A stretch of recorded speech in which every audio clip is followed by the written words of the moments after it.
Chocolate cake തയ്യാറാക്കാനായിട്ട് നമുക്ക് 2 മുട്ട ബീറ്റ് ചെയ്തെടുക്കാം. ഇതിലേക്ക് നമുക്ക് ശർക്കരപ്പൊടി ചേർത്ത് കൊടുക്കാം. ശർക്കരയ്ക്ക് പകരമായിട്ട് നമുക്ക് പഞ്ചസാര ചേർക്കാവുന്നതാണ്. ഇതിലേക്ക് നമ്മൾ ബട്ടർ ചേർക്കുന്നുണ്ട്. റൂം ടെമ്പറേച്ചറിലായിട്ടുള്ള ബട്ടർ വേണം ചേർക്കാനായിട്ട്.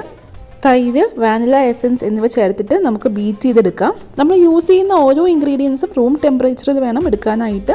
അതുപോലെ തന്നെ 1 കപ്പ് എന്ന് പറയുന്നത് 240 ml ആണ്. ഇതിലേക്ക് നമുക്ക് മൈദ ചേർത്ത് കൊടുക്കാം.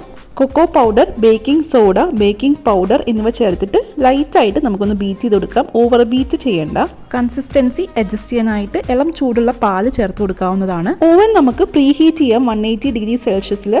ഇനി നമുക്ക് ലൈൻ ചെയ്ത ഒരു പാത്രത്തിലേക്ക് ഈ ബാറ്റർ ചേർത്ത് കൊടുക്കാം.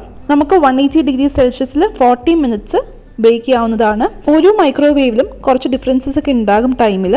എന്നാലും 35 to 40 മിനിറ്റ്സ് മതിയാകും. തണുത്തതിന് ശേഷം നമുക്ക് പീസസ് ആയിട്ട് മുറിക്കാം, എന്നിട്ട് സ്റ്റോർ ചെയ്യാവുന്നതാണ്. താങ്ക്